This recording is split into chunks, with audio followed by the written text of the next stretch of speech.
Hello, everyone. Welcome to a podcast on redefining leadership.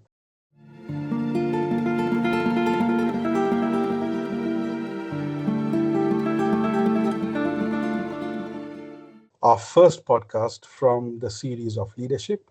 I'd like to welcome Craig Austin, who has extensive experience in the UK and also in the Middle East. Craig and I have been friends for quite some time, isn't it, Craig?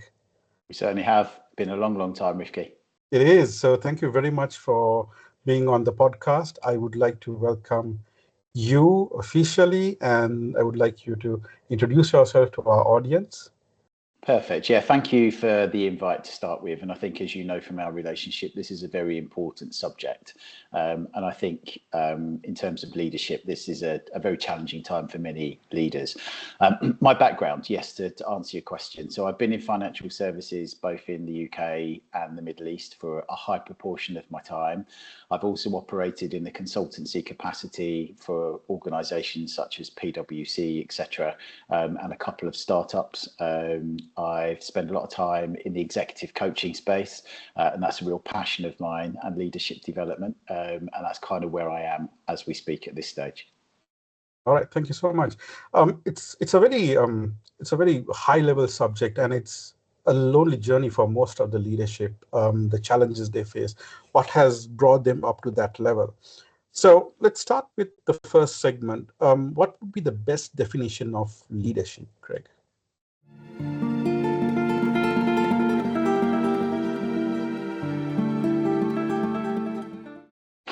What $1 million question at a time like this, It is. I think. And it's funny, lots of people talk to me about what leadership is. And as I mentioned just now, or alluded to, I do a lot of work in this space with a lot of C-suite, CEO type individuals in the region predominantly, because obviously I'm based here at the moment. And leadership is probably a very simple way to describe this is as follows. So leadership, actually, if you think about it in its purest sense, it's actually quite simple, but it's not always easy. And I think one of the things that when I step back and recalibrate in times like we're all in at the moment, leadership really is the ability to really positively influence others towards I guess a shared or a common outcome. What it's not for me is about a job title. And I've worked with some very senior people over the years in the UK and in the Middle East, but if I'm honest, they don't lead. I've also seen conversely some really junior members of teams, and they lead every single day through their behaviours. It's about what they do and how they do it. I think what separates the two for me, if I'm thinking about this honestly, is probably, I don't know, intent and impact. That would probably be best how I sort of summarize it. The great people, the great leaders I've worked with, and I have worked with lots. So let's put it into three categories. I've worked with some amazing leaders over the years. I've also worked with some not so good leaders at all. And I've worked with some very average leaders. Great leaders for me focus on people first and performance second. And that may be a strange statement to make because, of course, it's all about performance at the moment. But my view on this is really simple. If you get the people bit right at the start, the performance will naturally follow. So I think if I summarize the question that you asked and bring it back to some sort of very simple summary, there's three things that I always come back to. Number one is around clarity of direction. So people and teams need to understand where they're going and why it matters. So a real investment of time from the leader to help people understand that point number one is critical. I mentioned it just now, or alluded it to it just now in terms of the junior individuals. Consistency of behaviour is number two for me. In my view, leaders set the tone, and whether they realise it or not, it's something that is watched and observed every single day from anybody that works in the teams or teams that work with them. And the last and probably the most important point for me, it's about genuine care. So it's not about a concept. It's not about ticking a box because you've been asked to do this by HR once every 6 or 12 months or employee engagement surveys, but it's about how they genuinely show up day to day, how they interact with the team day to day. And it's not about becoming a friend, because there's a distinct difference. It's very much about, does that individual leader genuinely care about the collective team and the individuals that are within that team? That's kind of how I'd summarize it. I think also probably one thing I forgot in there was about the environment that they create as well. I think a leader, certainly in today's current environment, has a big responsibility for creating that environment. So there you go. That's my sort of opener for starter for 10. I think that's a very accurate way of putting it. The people first. When we ask someone to get something done without mistakes to the highest quality, that sounds like an instruction, to be honest. But then if you create that environment and you tell people, this is what I want, this is the purpose, you create quality. For me, quality comes from within. And when there is a leader who can bring that out from you, show that you are important, this is where you fit into that strategy, that solves a lot of issues, that takes away errors, that creates that culture that you and I are talking about. And I think, just to consolidate that, and I think back to the teams that I've led over the years, and as you go through management and you're learning about what leadership is, leaders do make mistakes. I think one of the core qualities that I've learned from and personally bring into any team that I run is I'm very okay with admitting when things don't go right. I tend to be very candid around that. And I think you'll hear me talk about this a little later, or reference it at least. As a leader, you can't know it all in today's environment, right? You just can't. There's just so much happening. But anyway, you can see that I'm excited to kind of engage in this one, because I'm very passionate about this subject. That's perfect. Thank you so much. Let's move on to our second segment. So what would be the challenges you foresee in developing leaders for 2026?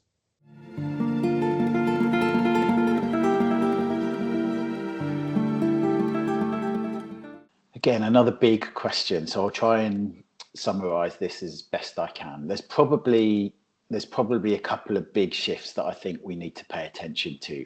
The role of AI, let's put this out on the table. The role of AI in leadership development is going to be something that's going to transform how we learn going forward, no question.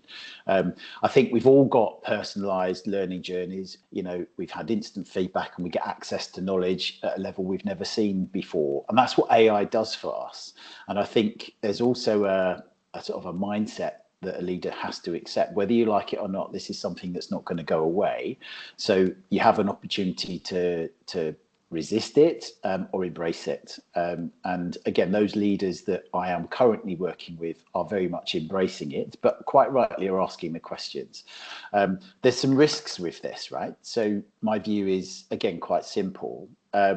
I think as businesses and leaders and organizations, we're going to become, much more technically smart, but there's a risk we become emotionally weaker, right? So leadership for me is still fundamentally human. AI can support all of that wonderful knowledge. It can speed it all up, but it can't replace, again, my view, really good, robust judgment, empathy, and probably the final point in that regard would be around courage in difficult moments. I don't think that technology is advanced. I'm not saying it may not be in the future, because it's changing at such a pace. But I think when you bring those 3 points together, you just can't replace a human being with AI. So the challenge, I think, for organizations, and I keep challenging myself on this, but I think from an organizational perspective is about a balance. It's about how do we use AI to accelerate learning? But if we double down on human capability, coaching, feedback, real conversations you still need it, right? Yes. So it's human. Yeah, very true. I was actually thinking about one of the experiences I've had in the past. So AI came into being somewhere around 2019, 2020 with the whole ChatGPT. One thing I saw, which was quite exemplary with one of the leaders I worked for in the past, was the concept of DSS, that is Decision Support System. In the early organizations, leaders depended on information which was manually created. And the moment ChatGPT came on, I remember the team I was reporting to, they explained this and they wanted people to utilize this in supporting solid information, validating accurate information. And I think that would be one of the examples that we can always narrate, based on how leaders adapt AI into the leadership and leaving the judgment, leaving the quality of the work. through the people. Yeah, I agree. And I think that's also been a big learn. And I've watched this over the last 4 or 5 years. I was saying recently, a couple of years ago, I did another MBA with in HR with an AI discipline, because I was just genuinely intrigued as to how AI will be impacting the world of HR. And I learned a tremendous amount. I think the other piece that I learned from that, and this is just being very candid, is that some of the information that comes from ChatGPT, albeit is normally very, very good, it's not always right. So it's about making sure that leaders don't move into that false sense of security that if I take an answer from here, it's going to be right. This is something that may in time get resolved, but at the moment I still see errors. And when I look at stuff from a quality perspective, I can clearly see it's been written by ChatGPT, which then means as a leader, what's that telling me about my team? Do they understand the subject matter expert? Subject areas of expertise to the level I'm expecting or not? I don't know, but it's something that I love it. I embrace it. I use it for what it's meant to be used for as a leader, and some great leaders that I work with are also doing the same. But it comes with some health warnings, I think, in summary. Yeah, it is. You're right. Thank you so much. All that boils down into how dynamic the current situation is, how it poses challenges as well as it poses opportunities.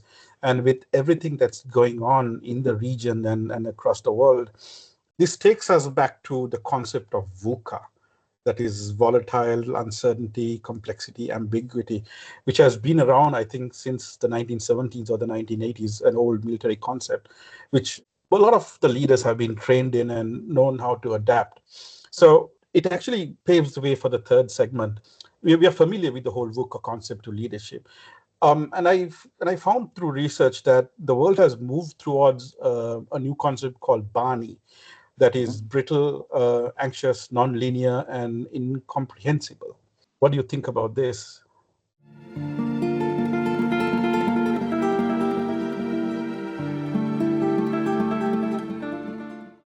I think you're spot on. And I think these terminologies will continuously evolve as both technology and the world does. And let's be really blunt. The world is not the same world that even when I joined the region sort of 10, 13 years ago. It's all completely different. I think the concept of VUCA, as you've quite rightly said, has been around for many years, and it is. It's a military model which still stands its ground today.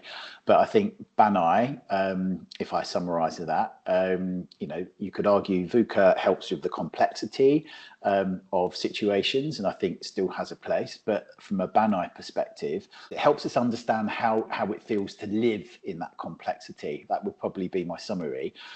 If I break it down, you kind of shared already the titles. So for me, brittle, organizations can on the face of it look really, really strong. And as we are seeing at the moment, they can break really quickly. So it's about being aware of that.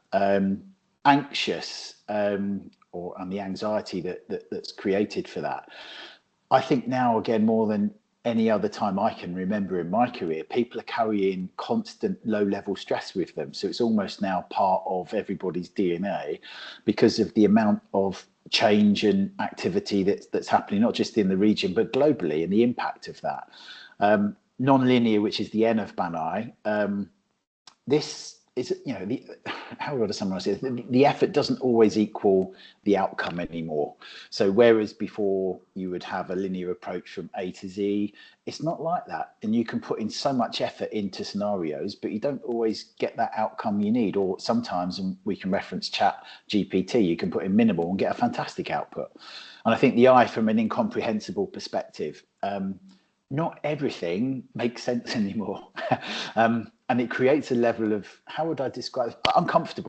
I think, people just genuinely are uncomfortable. And I think from a leadership perspective, because that's important for the purposes of this podcast, I think from a leadership perspective, we need to shift from control to adaptability, right? That would be point number one. I think point number two, it would be from a place of certainty to clarity. Okay. And I think the third point of here probably links to the second point I've already shared. This is about the answers that we give It needs to have better questions. We work in a world where we love answers, but now it's about better questions. And it's very interesting. I'm qualified exec coach as well. So I always pride myself on the questions that I ask. And what I'm seeing more and more now, certainly as we incorporate BANI into leadership development, it's around, those coaching questions and expecting leaders. There may not be qualified coaches, but expecting leaders to have that ability to ask better questions, because you can't get away with how we've operated historically. One of the biggest mistakes I can see leaders making today, right now, is to try and oversimplify a world that isn't simple anymore. So it's respecting the fact that everybody likes things simple, but let's be frank, it's not simple at the moment. And I think from a leader's perspective, and I referenced this earlier, but a role as a leader is not to have all the answers like the good old days where you'd have a point of contact. It would be almost like an oracle of information. The role of a leader right now is firstly to create stability where you can and where it's needed, to be honest about what you don't know, because I think you gain respect by doing that. It's a personal view, and help people navigate uncertainty with confidence. So it's about talking to people. The communication piece is such an important aspect now. And I think importantly, slow things down when needed, because the workplace at the moment kind of runs at 100 kilometers an hour at all times. And sometimes when you take a step out of that and look back in on it, the pace is crazy fast. And that's because lots of different behaviors are driving different outcomes. So I think in current times as they are, it's just about, and this probably sounds far too simple, Rifki, but just take yourself out of it, reflect, maybe a cup of coffee, and just look back in on what's happening and what you're allowing to happen as a leader, and just slow things down when needed. So that would kind of be my summary from a BANI perspective. Hope that helps. It does help indeed. And, speaking of coaching leadership, and when you said the leaders do not need to know everything all the time. And I was coaching a very senior manager a few years back as part of the program, as part of the development program and changing culture of that particular business vertical. The head of the function came to me and said, I know everything about my staff. And I know everything that is happening in between. I spend a lot of time with my people. I have knowledge of everything. When you spend a lot of time knowing all these very, very minor details, and you have a band of 8 senior managers reporting to you, if I'm to put it to you like this, your time is well spent focusing on strategy, focusing on information to make that decision, to take the business forward. Leave the minor details, leave those minutiae to your deputies who can better handle it. Because what was happening was in the whole cultural transformation, he was getting involved with the lowest, which was great, but the intensity of that involvement was too much. People saw it as interference. His group of senior managers, they were all resonating the same thing. He has good intentions, but his work style is quite interfering. They love to work with it, but they want a cultural change because they couldn't transition with their ideas. And I think leaders, like what you said, they don't need to know. And his fear was, if I don't know anything, people will not respect me. People are fine with respecting you. They don't expect it. They want you to tell them, this is better than this. These are the reasons for it. I think that's where the call comes in. And also it reminds me of a fantastic quote, which I learned along the way, is the rougher seas makes the best sailors. So the more a person goes through, the challenges and the issues and the failures, they make better leaders than anybody else. Yeah, that's such a beautiful quote, and I think I may steal that off of you if that's okay. I've not used that. Thank you. And I may build that into something that I'm going to do probably in the next couple of weeks. But it's very, very true. And again, this is just from learning over the last 10 years or so. COVID was a big eye opener in terms of leadership, and it changed how we did it. But I referenced it earlier. It's what you do as a leader, the behaviors that you display day in, day out, that dictates how a team sort of sees you or evaluates you as a leader. I remember having some great feedback when I first arrived in the region, working for one of the financial institutions. And I remember my initial team was 17 people spread across 3 sites. And I remember saying to them, one of the things that you'll hear me also share with you is when I make a mistake or I don't get something right, I'll share it with you. And I want you to give me some feedback. And there was just total silence.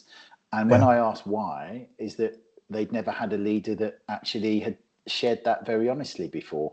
What did I learn from that? I learned that I needed to maybe position how I share that honesty up front. But the output of that was tremendous, because the team then suddenly thought, well, he's not Superman and he will be honest around things that he's doing. For me, I've seen if I look at that trait, and it comes back to that earlier point I referenced, I see that in all of the best leaders that I've worked with. You feel very comfortable having difficult conversations with you because you know that they're going to listen and they're going to question and they're going to empathize because they care, right? Simple as that. That's actually correct. And I did the same thing during my time with FIFA World Cup. And what I realized is that, with such a huge project like FIFA World Cup being done in Doha, one idea alone is not enough. So the role the leader plays in being creative, being problem solving is not enough. You need a team. You need people at the ground level where you can bounce off ideas and they can tell you, look, boss, this is going to work. This is not going to work. Let's do it like this. I have something better. I will take up. I just need your support. Fantastic. It came to that point and I said, look, go ahead with what you have to do. I will clear the politics for you. I will clear the red tape. I will get you the approval. So you can go ahead and do what you have to do, but tell me the result. The moment you hit a roadblock, let me know. We will discuss it with the senior management team. I aligned the senior management team. And we had to be on the ground when things were happening. So, I mean, it's a very interesting conversation. I really don't know when to stop. I'm so sorry. And I love this, right? Because what you've got, so the audience, hopefully, when they see this, are going to see two passionate leaders demonstrating some of the qualities we're talking about, but also being very honest about some of the big challenges that people are facing right now. And let's start, leadership, you don't always have to be a title to be able to display leadership qualities. And this is part of talent development roles that I've historically gone in before. You can meet somebody, you just ooze that opportunity to see them and let them grow into bigger leadership roles because they have the right behaviors, they listen, they ask good questions, they very much roll their sleeves up when they need to, right? So that earns two words for me, Rifki: trust and respect. You earn trust and respect from the team, then everything starts to unpack at pace. Now, not everyone will agree with what I've said about people first, performance second. And I understand, I respect that. I'm just giving you my honest take on what I've seen work best over the years and currently. You have no idea how difficult it is to contain myself because there are a lot of stories that happened across the years as to how people respond the moment you tell them, look, guys, I need your support. True. A lot of funny stories, amazing experiences to share. I'm quite conscious that we will be talking about this for weeks, and this podcast alone won't be enough. I want to go into the fourth segment. What would the C-suite miss or take for granted when leading their organizations through challenging times, like the one we are in right now?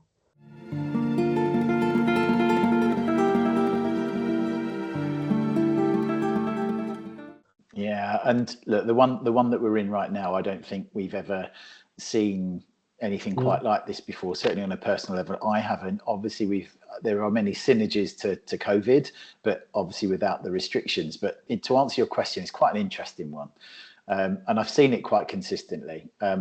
C-suite leaders, again, in my opinion, often underestimate the ripple effect of their behaviour, and I've alluded to this already. So every decision, every message, every moment of silence, it all gets interpreted by the teams that either work for them, work around them, and sometimes misinterpreted. Three things that I think often get missed. It's the gap between intent and perception. So what do I mean by that? Leaders might believe they're being clear, but their teams experienced confusion. They might think that they're empowering those individuals, but actually, from a team perspective, they feel unsupported. And the gap is, again, my opinion, this is where trust gets lost. I kind of alluded to that just now. Trust and respect, right? The second point, Over reliance on strategy and an under investment in execution. So that would be my second point, I guess. What does that mean? Strategy at leadership level often gets a lot of attention because it's the strategy that the leaders typically are accountable for, feeding into the wider, organizational strategy. But the execution itself, that lives in the middle of the organization typically. So if leaders, they don't engage their managers, they don't equip them properly, or, again, a big one for me, but they don't listen to feedback, then that strategy is never going to land properly, right?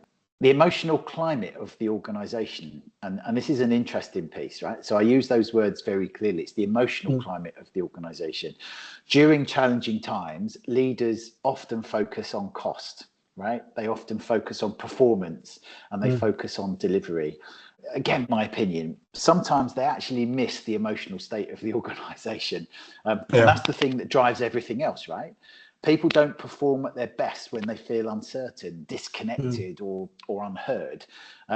So, again, linking this back to the best leaders that I've worked with, they all do one thing really, really well. They really stay close to their people, especially when things are difficult, and people feel that people really respect that. And again, over the years, I've always tried to learn how to do that. And being one of life's learners in a leadership capacity, and I've had many, I'm always looking at ways in which I can do that better. And I think that's also another piece that I would share. Current situation, it's always looking yourself in the mirror. I've used this a few times. I call it the free 360-degree mirror. When was the last time you put that on as a leader, looked into it really carefully to actually see what's really happening around your leadership style? But again, I summarize that point. People that stay close to their people, especially when things are tough like they are at the moment, that's when that trust and respect is really earned. And it doesn't always get verbalized, but that's kind of my view. That's actually very, very accurate. And I hope people pause at each of these stages, which you and I have talked about, because these are very, very important lessons. As time goes on, people get pulled into different situations and eventually changes them. In terms of leadership development, it's important that podcasts like this is discussed. And I do hope the audience writes to us explaining situations anonymously or even directly to one of us so that we could guide them, because end of the day, it's not a single journey. It's not one person's role. It's something where a person makes those decisions, whether it is the nicest decision or it is the most difficult decisions. People often forget that leaders take a toll on this when tough decisions are made, and that's very important to highlight. This will be one of many podcasts I think we will work on together, because there is a lot to talk about. This is a vast subject. And before I forget, yes, you can use that quote as much as you want. Shukran, my friend. I will definitely do that. You're welcome. It's good. No, and I think for me, leadership is not a process, and leadership is earned, and leadership is an art. Right. And it's an art that, you have to continuously learn. Having been in this space on a personal level for, the best part of 20 years, there's always something I'm learning about, one, how I can do things better, and two, what's coming over the hill that's going to impact how I behave in front of teams. And I call them, it's like the driving the leadership car. So I have one eye on the rear view mirror to see what I'm leaving behind me. I have one eye on my left-hand door mirror and my right-hand door mirror. But most importantly, my vision is very much focused on the future and what's ahead of me. So they're just sort of another analogy that I would use. But it is an art, and it's one thing that you don't get automatically just because you are giving a title of a senior leader in a business. You have to earn that right and earn that trust of your teams. Absolutely spot on. Well, that concludes our podcast for today, and we've learned a lot. We've understood that the VUCA concept is still applicable, and the BANI concept is still applicable on the situation. And it's the humility, the quality of the leader is what drives the company forward. It influences organizational behavior, the dynamics of the culture. And it's important to get the culture right, because we all know that culture eats strategy for breakfast. Strategy has to be fine-tuned as you go along. It has to be checked periodically. Craig, I would invite you to give a closing remark to our audience. Yeah, no problem. I think, I'm hoping firstly that what I've shared with you has added some value. I've really enjoyed, as I always do, Rifki, our conversations around leadership, because for me, this is a subject that's evolving and changing. And it's been, an absolute pleasure to be part of this. And if you invite me back again in the future, I'd be delighted to come and see you. But I think if there's one thing I leave people with, it is this: leadership isn't about being perfect. It's about being present. It's about Yes. being consistent and intentional in how you show up day in, day out. Yes. That for me is what I would leave the audience with. So I'm hoping that resonates, and I'm hoping that adds the value that you're looking for in this conversation. But again, it's all very honest. It's from things that I've seen over the years and things that I continually learn. So thank you again for allowing me to join you. Thank you very much for accepting the invitation. And I think the next podcast, I would like to base it on the feedback people get back to me on, or they would probably write on the social media pages that we have. And once that comes in, I will share that with you, and we will take it forward. Wonderful. Thank you. For our audience, thank you very much for your support. Thank you very much for listening in. I do hope that you take notes of this. It's very important. Do get in touch with myself or Craig Austin on the links below. I will put the LinkedIn link so that they can communicate to you through that. Perfect. And don't forget to like, subscribe, share, and comment, which is very important for us. Thank you so much. Thanks, everyone. Thanks, Rifki. Bye.